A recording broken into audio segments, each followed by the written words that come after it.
describing a system for training untrained men in the use of cutlass and pistol. We'll start with William Pringle-Green and his history, because sometimes when you first look at the letter, it seemed, right, he sent this letter to the Admiralty. He was a lieutenant. It seems like he was just some upstart, like, trying to stir shit up. But he actually had a lot of qualifications. So he served aboard HMS Conqueror, which is a 74-gun third-rate ship of the line. So that's a crew of like 600 or 700 men. And he was a master's mate, so he was a petty officer. And he fought on Conqueror during the Battle of Trafalgar in 1805, which was one of the pivotal naval actions of the era, where the British Navy took on the combined French and Spanish Navy. The French and Spanish had more ships, and they ended up getting. He was then given command of the brig Resolute from 1811 to 1815, and he mostly served on convoy duty. So this was like the worst job of the British Navy at the time, was escorting merchant ships from port to port. So he had a lot of downtime to think about things, and so it was during that time that he devised this system for quickly training sailors to do boarding actions, and he described this system in a letter that he wrote to the Admiralty in 1812. And it seems like they did take his work seriously, because he was awarded with 2 civil medals by the Society of Arts. He's received patents for 2 of his.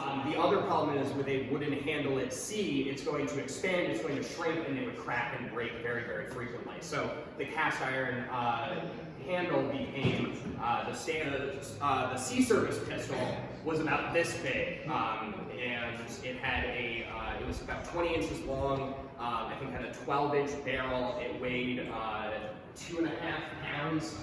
So it was a very hefty weapon. Getting on to the actual training. So what we're going to do first is we're going to learn the original prescribed manner for using a cutlass and pistol in a boarding action. We're going to play with it and see how it works, and then we're going to try out Pringle-Green's method. So what I'd like you folks to do is put yourself into groups of 3. So find yourself a group of 3. So it's pretty simple. So if you don't have a cutlass to practice with, don't worry about it. Pringle-Green simplified the use of the cutlass to this is your guard. All right. So right in row earth we would call this the inside half hanger, the outside half hanger, the hanging guard.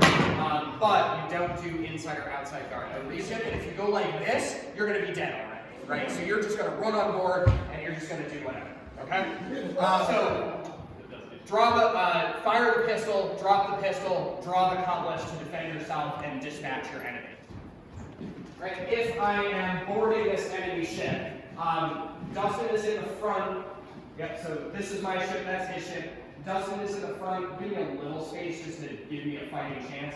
So Dustin is in the front, ready to spear anyone who's coming onto his ship. Michael is in the back with the cutlass, ready to take over when the musketman dies. So what I'm going to do is I'm going to enter the enemy ship, I'm going to fire my pistol, which kills Dustin before he gets a chance to stab me. Then I drop my pistol and draw my cutlass while Michael is advancing on me. If you are wielding the cutlass, as soon as your musket or spearman goes down, charge. That's going to make this much more realistic, and it will illustrate my point, which we'll talk about after, okay? And so everyone clear on what we're doing? So border, cutlass and pistol. Pistol first, drop it, draw the cutlass, try not to die. The spearman just dies. They don't stand a chance. Sorry, you're in the front rank for this simulation. And then the cutlass person is ready. As soon as the spearman drops, go in and attack on the board. Alright? You would hold your cutlass.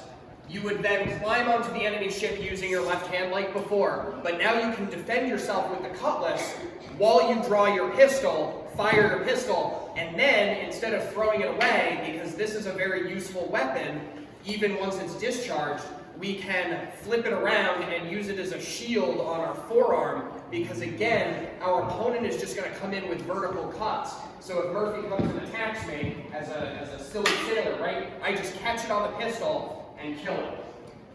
Very simple, right? The other thing is, Pringle-Green doesn't mention this, but club as well. We're not going to practice that because this will hurt. So this going to be a shield. But in this case, the sword is still the primary weapon. If you can get the pistol out and shoot it, great, but you need to be able to defend yourself, and that's what the sword is for. Okay, so now what we're going to do is we're going to up the realism factor, and we are going to go shoulder to shoulder in a crowded boarding action, all right? So,